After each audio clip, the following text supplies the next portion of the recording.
रांची के पिठोरिया थाना क्षेत्र में सरहुल के दिन दो समुदाय के बीच हुए हिंसक झड़प को लेकर देख सकते हैं कि जो ग्रामीण हैं वो काफ़ी आक्रोशित दिख रहे हैं। पिठोरिया थाना क्षेत्र का ये बालू गांव है, हेट बालू गांव के नाम से ये गांव जाना जाता है, जहां पे जनप्रतिनिधि पहुंचे हैं और चीज़ों को समझने की कोशिश कर रहे हैं कि आखिर पर्व त्यौहार के दिन इस प्रकार का कह सकते हैं कि हिंसक झड़प कैसे होता है। देख सकते हैं कि जिन्हें कह सकते हैं कि लहूलुहान किया गया वो भी शख्स यहीं पे मौजूद है और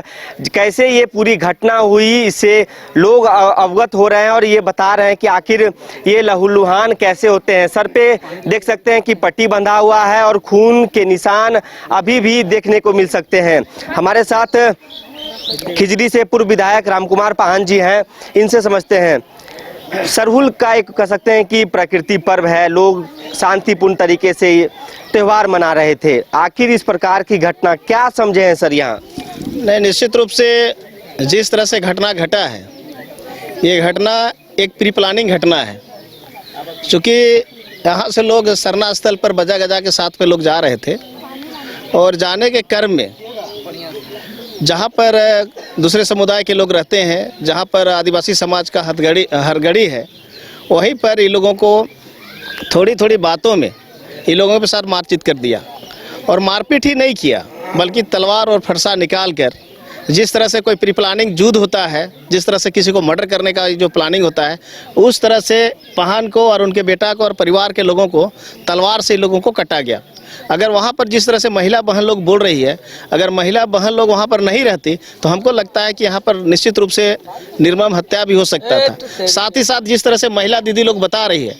केवल हमारे आदिवासी समाज के भाइयों को, एक पाहन को ही नहीं मारा है, बल्कि हमारे बहन लोगों के साथ में भी उन लोगों ने छेड़छाड़ किया है और उन लोगों को कपड़ा भी खोलने का प्रयास किया है। तो इस तरह से इस राज्य में जब से हेमंत सोरेन जो इनका सरकार बना है, तब से धार्मिक उन्मूलन,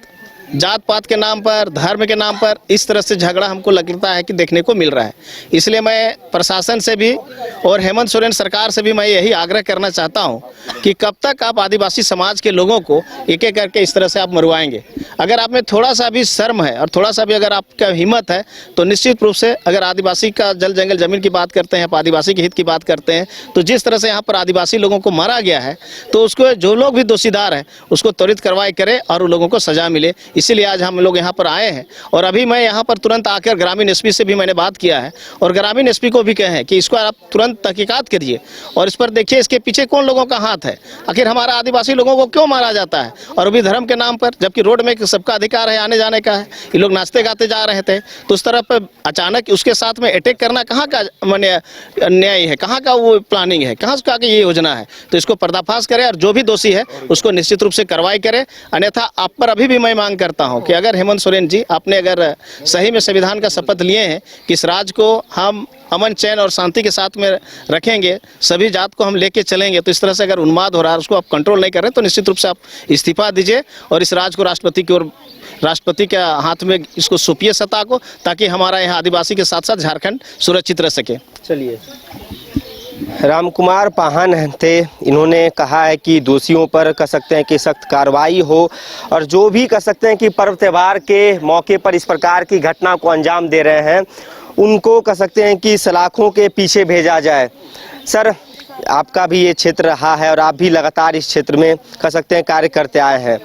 क्या इस प्रकार की जो घटना हो रही है, चाहे सरहुल के मौके पे हो या तो फिर अब आने वाले दिनों में रामनवमी है, कैसे कह सकते हैं कि समाज शांतिपूर्ण तरीके से अपना पर्व मना पाए? क्या देखे, क्या समझे सर? देखिए, जो हेट बालू की जो घटना घटी है ये तो दुखद घटना है, ऐसा होना नहीं चाहिए। समाज में सभी धर्मावलंबी के लोग रहते हैं, आपस में मिलजुल कर रहते हैं और एक दूसरे पर्व को सम्मान करते हैं और आपस में छोटी छोटी बात को लेकर के इतनी बड़ी तिल का ताड़ बनाया गया है जिसको साफ तरीके से कहा जा सकता है कि प्लान वे में इसको घटना का अंजाम दिया गया है। मैं तो मांग करता हूं कि प्रशासन इसको त्वरित कार्रवाई करे और जो भी इसमें लोग उसमें इन्वॉल्व हुए हैं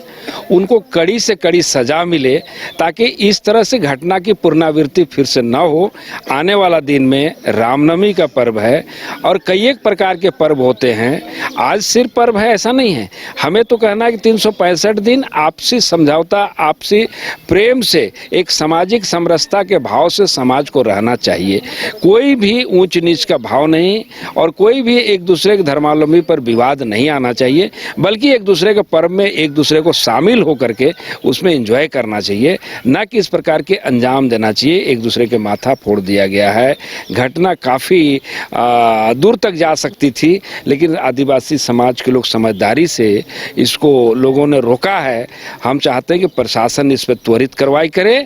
और कातिल को जल्दी से जल्दी सजा हो, ताकि फर्दर इस तरह की पुनरावृत्ति समाज में ना हो। चलिए,